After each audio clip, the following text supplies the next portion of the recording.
Everyone, how are you all. I hope सब लोग बहुत अच्छे होंगे और अपनी पढ़ाई अच्छे से कर रहे होंगे। तो आज के सेशन अपन क्या करने वाले हैं, आज के सेशन अपन जो अपना चैप्टर नंबर 8 है एफएम का डिविडेंड डिसीजन, उसके यहाँ पे अपन मल्टीपल चॉइस क्वेश्चन यहाँ पे करने वाले हैं ना। छोटे छोटे अपने 10-12 यहाँ पे एमसीक्यूज है तो जल्दी हो जाएंगे, ज्यादा टाइम भी नहीं लगेगा। लेकिन आप एक दो बार यहाँ पे वीडियो को गो थ्रू कर लेना जल्दी से, इससे क्या हो कि अपने मतलब अच्छा मतलब समझ में आ जाए, है ना। तो अपन आइए यहाँ पे स्टार्ट करते अपने एमसीक्यू। अगर आप देखना चाहें तो आपको पेज नंबर 8.4 पे मिल जाएंगे, है ना। स्टडी मैट में आपको 8.40 पे देख लेना, तो वहां पे अपन को मिल जाएंगे। आइए स्टार्ट करें अपना यहाँ पे एमसीक्यू नंबर 1 से। देखिए, which one of the following is the assumption of Gordon model। अब अपन से यहाँ से पूछ रहा है यहाँ से कि कौन सा यहाँ पे गॉर्डन मॉडल का assumption है।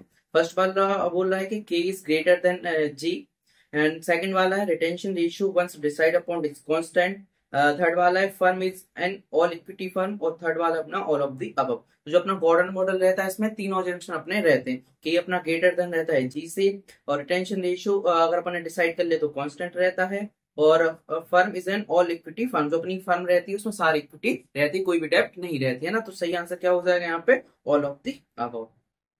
एक बार अपन देख के भी आ सकते हैं, यहाँ पे देख ले रहे हैं एक बार,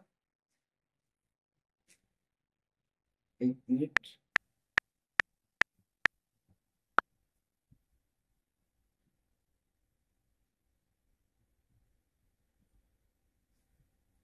ये देखिए यहाँ पे गॉर्डन मॉडल के यहाँ पे क्या है, अजम्पशन दे के रखे हैं।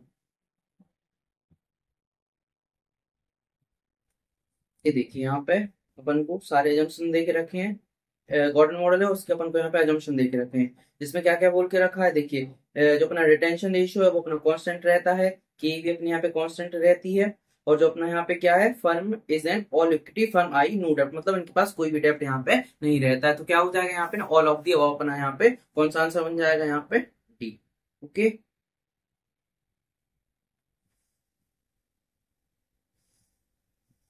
तो अपन को क्या करना है, एक बार आप ये जो भी एजम्पशन है इनके डायरेक्ट यहाँ पे पढ़ लेना वहां पे जाके, तो अपन को क्या रहेगा कि थ्योरी बेस्ड यहाँ पे एमसीक्यू है, तो इस अपन को दिक्कत नहीं होगी, है ना। ठीक है, आइए सेकंड वाले की तरफ यहाँ पे चलते हैं। What should be the optimum dividend payout ratio when R is equal to 15% and K is equal to 12%। तो अपन को यहाँ पे बताना है कि अगर अपना यहाँ पे जो R अपना 15% है, मतलब जो भी अपना रिटर्न ऑन इन्वेस्टमेंट बोल दीजिए इसको, या फिर रिटर्न ऑन इक्विटी बोल दीजिए, या फिर IRR बोल दीजिए, या फिर R बोल दीजिए, है ना।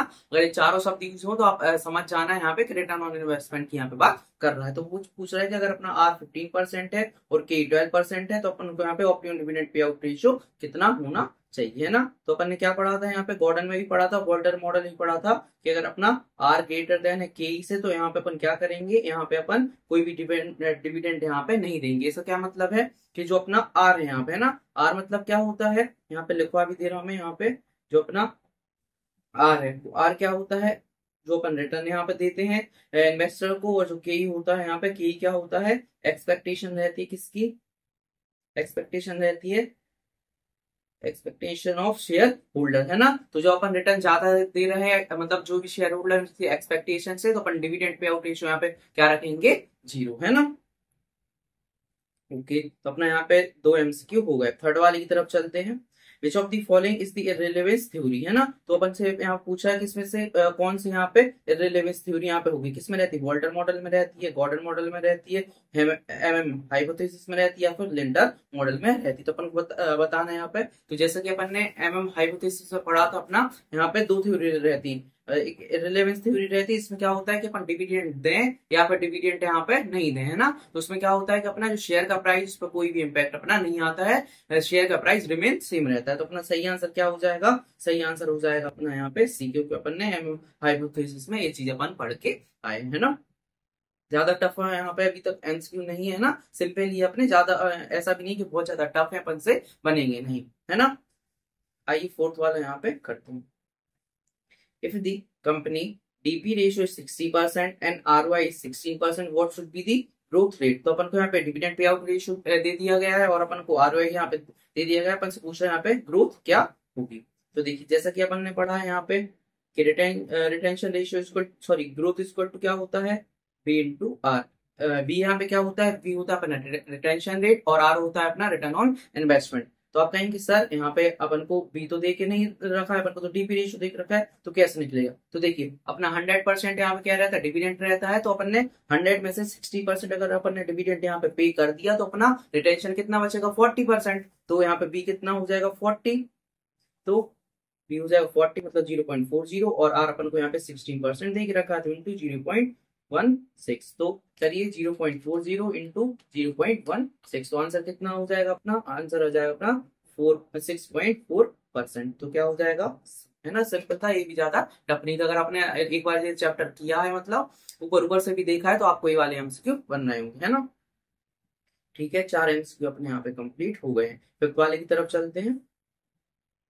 देखिए, if the shareholders prefer regular income, how does this affect the dividend decision? ये बोल रहे हैं कि अगर यहाँ पे जो शेयर होल्डर है रेगुलर इनकम को प्रेफर करता है, तो उसका डिविडेंड डिसीजन पे यहाँ पे क्या इफेक्ट पड़ेगा, है ना। तो देखिए, अगर जैसे आप एक शेयर होल्डर है और आप यहाँ पे क्या कर रहे हैं, रेगुलर इनकम को प्रेफर कर रहे हैं, इसका मतलब आप क्या एक्सपेक्ट कर रहे हैं कि हमें यहाँ पे डिविडेंड मिलेगा, है ना। तो सही आंसर क्या होना चाहिए कि मतलब अपन यहाँ पे पेमेंट ऑफ डिविडेंड का सोच रहे हैं कि यहाँ पर अपन को डिविडेंड यहाँ पे मिलेगा, है ना। तो देखिए अपन को 4 ऑप्शन दे के रखे हैं यहाँ पे कि it will lead to payment of dividend, it is the indicator to retain more earnings, मतलब कंपनी यहाँ पे रिटेन कर रही मोर अर्निंग्स, और it has no impact on dividend decision, या फिर कांट से। तो सही आंसर यहाँ पे क्या हो जाएगा, सही आंसर हो जाएगा ए, कि अपन यहाँ पे एक्सपेक्ट कर रहे हैं कि अपन के लिए डिविडेंड मिले। ऐसा ये वाला आंसर तो गलत हो जाएगा ना यहाँ पे, कि मतलब कि मतलब एक इंडिकेटर है कि मतलब यहाँ पे अपन रिटेन कर रहे हैं मोर अर्निंग्स, तो उल्टा हो जाएगा, तो ये बिल्कुल गलत हो जाएगा।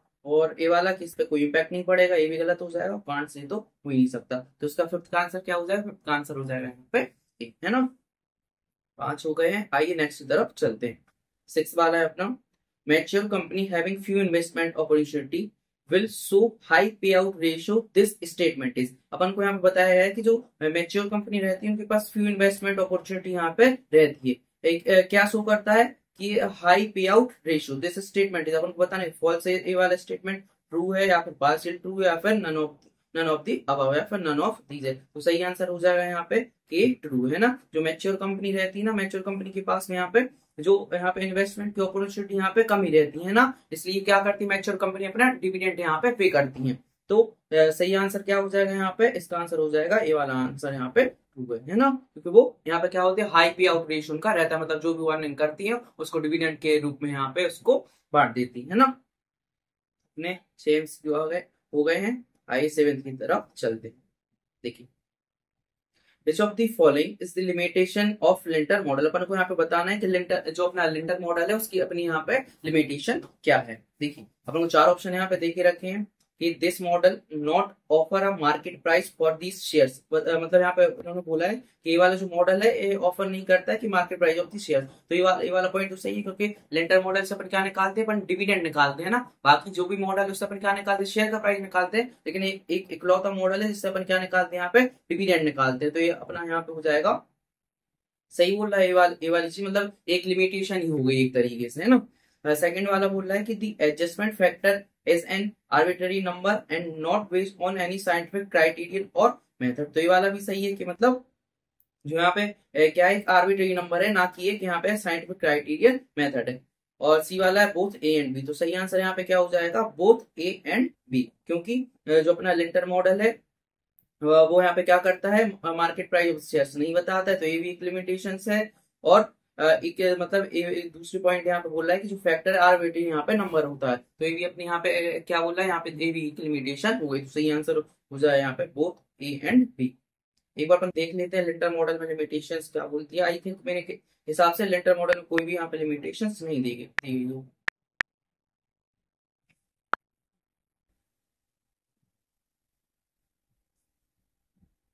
ये देखिए, ये लेंथ देखिए, ये अपने क्या हो गए यहाँ पे, ये हो गए अपने अजम्पशंस।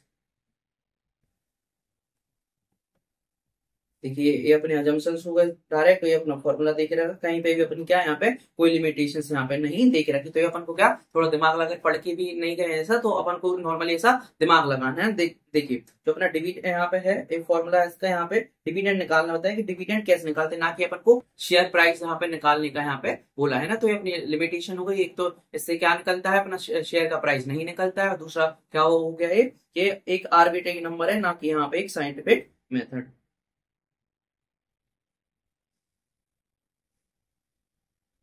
तो यहाँ पे क्या हो गया अपना आंसर सी। तो 7 एमसीक्यू हो गए, आई 8 को यहाँ पे करते हैं। देखिए, what are the different option other than cash used for distributing profit to share holder. यहाँ पे क्या बोल रहे हैं, यहाँ पे डिफरेंट ऑप्शन क्या है अदर देन कैश, जो कि अपन डिस्ट्रीब्यूट प्रॉफिट करने के लिए यहाँ पे यूज करते हैं। किसके लिए, शेयर होल्डर्स के लिए। मतलब कैश के अलावा अपन क्या यूज कर सकते हैं ना। तो सही आंसर क्या हो जाएगा यहाँ पे, ए है बोनस शेयर्स, बी है स्टॉक स्प्लिट, और सी अपना बोथ ए एंड बी, या फिर डी अपना नन ऑफ दी। अब तो सही आंसर क्या हो जाएगा यहाँ पे, बोनस शेयर्स के। बोनस शेयर्स के लिए अपन मतलब अदर देन कैश यूज करते हैं ना। जैसे अपन डिविडेंड बांटते हैं तो कैश यूज करते हैं, या फिर इसमें मान सकते हैं कि अपन शेयर का बायबैक करते हैं तब भी अपन क्या करते हैं कि कैश का मतलब ट्रांजेक्शन करते हैं। सब बोनस शेयर्स में ही अपन क्या करते हैं, बोनस शेयर्स में कोई भी कैश यहाँ पे यूज नहीं होता है ना। तो सही आंसर हो जाएगा अपना ए। 9th वाले की तरफ चलते हैं। देखिए, which of the following statement is correct with respect to Gordon model. अपन को यहाँ पे बताना है कि गॉर्डन मॉडल के रिस्पेक्ट में यहाँ पे कौन सा स्टेटमेंट अपना यहाँ पे करेक्ट है ना। तो उनको 4 ऑप्शन देके रखे। फर्स्ट ऑप्शन है when IRR is greater than cost of capital the price पर share increase and dividend pay out ratio decrease. तो देखिए यहाँ पे क्या यूज करके रखा है, यहाँ पे आईआरआर यहाँ पे यूज करके रखा है। मैंने आपको बोला था कि 4 चीजों से कोई भी दे सकती है। यहाँ पर अपन को बोल सकता है आर का बोल सकता है, या फिर आरओआई का बोल सकता है, या फिर आरओई का बोल सकता है, या फिर अपन को यहाँ पे आईआरआर का बोल सकता है। तो चारों चीज में से सबका मतलब क्या होता है कि रिटर्न ऑन इन्वेस्टमेंट ही उसका मतलब यहाँ पे होता है ना। तो अपन को बताना है कौन सा स्टेटमेंट करेक्ट है। तो सबसे पहले में क्या बोल रहा है कि अगर आर ग्रेटर देन है किससे, के से। तो इस केस में क्या होता था कि मतलब जो भी अपन रिटर्न दे रहे हैं वो भी शेयर होल्डर की एक्सपेक्टेशन से ज्यादा है। तो इसमें इस वाले फॉर्म में क्या करते थे अपन कि डिविडेंड पे आउट रेशियो अपना यहाँ पे 0 रहता था। इसमें क्या हो रहा है, डिविडेंड पे आउट रेशियो अपना यहाँ पे क्या हो रहा है, डिक्रीज हो रहा है।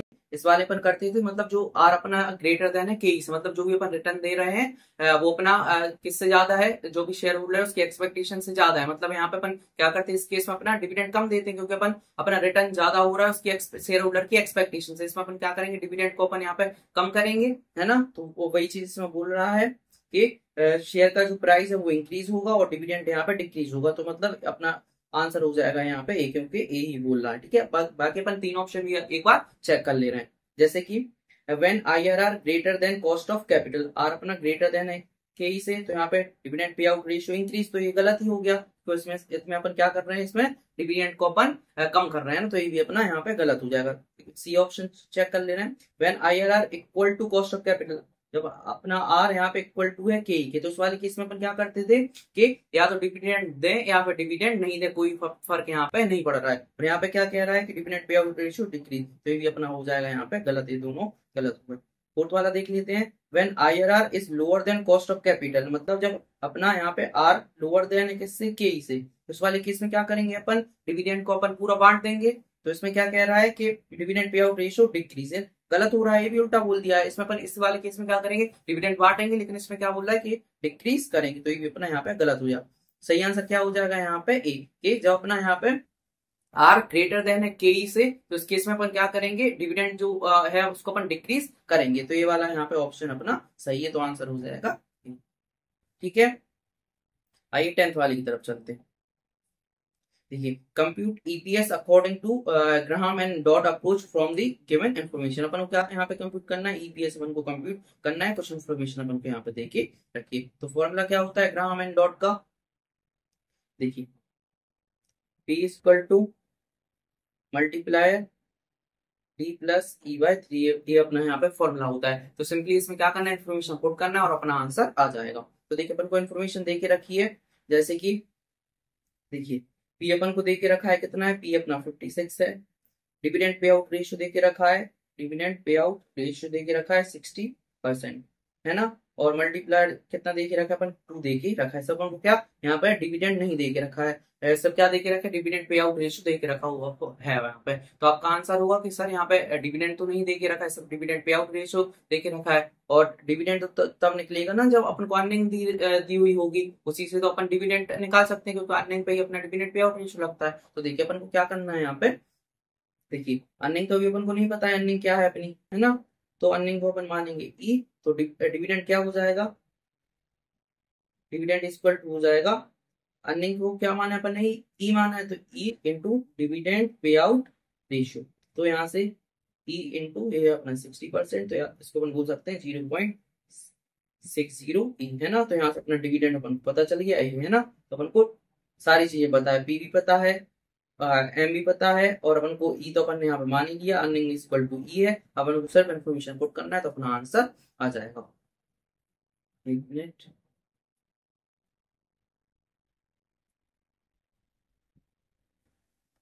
देखिए पी इक्वल टू कितना है, पी इक्वल टू अपन को पता है 56 है। एम कितना है, एम 2 है अपना। डी कितना निकाला अपन ने, 0.60 ई, प्लस ई तो ई है, डिवाइड बाय यहाँ पे हो जाएगा कितना 3। अब इसको सॉल्व कर देंगे तो अपना आंसर यहाँ से निकल के आ जाएगा। ये इन 2 में है तो यहाँ जाकर हो जाएगा डिवाइड है 56 डिवाइड बाई 2।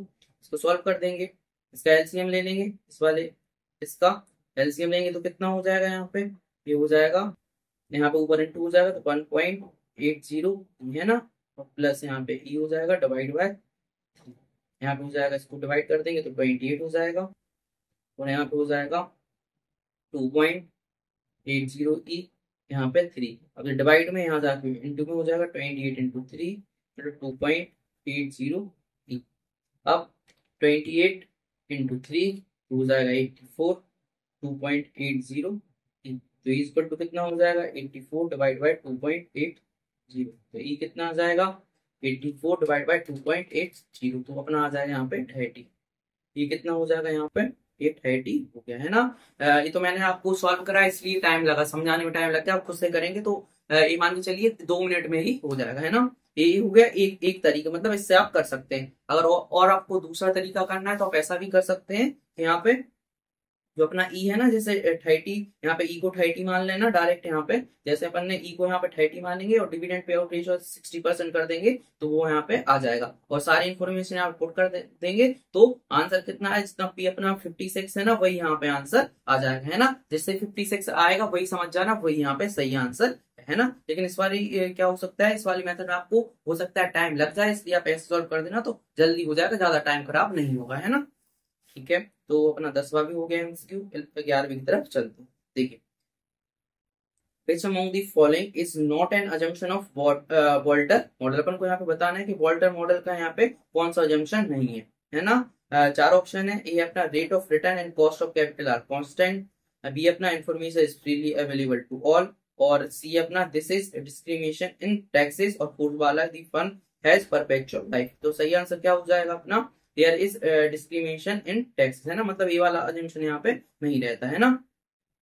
क्योंकि उस वाले मतलब जो वॉल्टर मॉडल है इसमें क्या assumption लेते हैं कि जो अपना टैक्सेस में यहाँ पे कोई भी डिस्क्रिमिनेशन नहीं करते। यहाँ पे क्या बोल रहा है कि यहाँ पे डिस्क्रिमिनेशन होता है टैक्सेस में, लेकिन जब अपन वॉल्टर मॉडल का assumption पढ़ते हैं तो उसमें अपन को बताया है कि जो टैक्सेस है उसमें अपन को डिस्क्रिमिनेशन नहीं यहाँ पे लेना, चाहे डिविडेंड यहाँ पे पे करें चाहे नहीं करें, है ना। यहाँ पे अपने 11 एमसीक्यू थे, ज्यादा नहीं थे, बस अपन को यहाँ पे अजम्पशन वाले ध्यान रखने हैं ना। जो भी अजम्पशन वाले हैं एक दो बार अजम्पशन वाले पढ़ लेना, तो जिससे आपको क्या होगा, ज्यादा यहाँ पे दिक्कत नहीं होगी, है ना। तो यहाँ पे अपन ने जो अपना डिविडेंड डिसीजन उसके यहाँ पे एमसीक्यू कर लिए हैं, तो अपने 2-3 चैप्टर के यहाँ पे अपन ने वर्किंग कैपिटल मैनेजमेंट के भी कर लिए हैं और डिविडेंड डिसीजन के भी कर लिए हैं, शायद कॉस्ट ऑफ कैपिटल के भी कर लिए हैं, है ना। जो बाकी चैप्टर रिमेनिंग बचे हैं मैं उनकी भी यहाँ पे एक वीडियो बना दूंगा। इससे क्या होगा कि आपको मतलब क्या होता है कि आपको कई बार आपको आलस आता है करने में, तो जल्दी से आप वीडियो यहाँ पे स्टार्ट करेंगे और अपना 10 से 15 मिनट में सारे एमसीक्यू कर लेंगे, ना। ऐसा क्या हो सकता है कि मतलब 2-3 बार यहाँ पे रिवाइज कर लेना। अगर 1-2 भी एमसीक्यू अगर आ जाते हैं, मतलब मैं सारे चैप्टर्स की बात करूंगा, सारे चैप्टर्स के एमसीक्यू में से भी अगर 2-3 नंबर के अगर एमसीक्यू आ जाते हैं तो बहुत अच्छी बात है। मतलब इसलिए अच्छी बात है क्योंकि 2-3 नंबर भी बहुत मायने रखते हैं ना। कई बार क्या होता है कि 1-2 नंबर से अपनी एग्जामिशन भी यहाँ पे चली जाती है, 58-59 आ जाते हैं, तो अपन को कमी कहीं नहीं छोड़नी है ना, सारा करके जाना है, ठीक है। तो यहाँ पे एमसीक्यू अपन ने कंप्लीट कर लिए हैं। अब मिलते हैं नेक्स्ट वीडियो में, तो आप अपना ध्यान रखिए और अच्छे से पढ़ाई करते रहिए।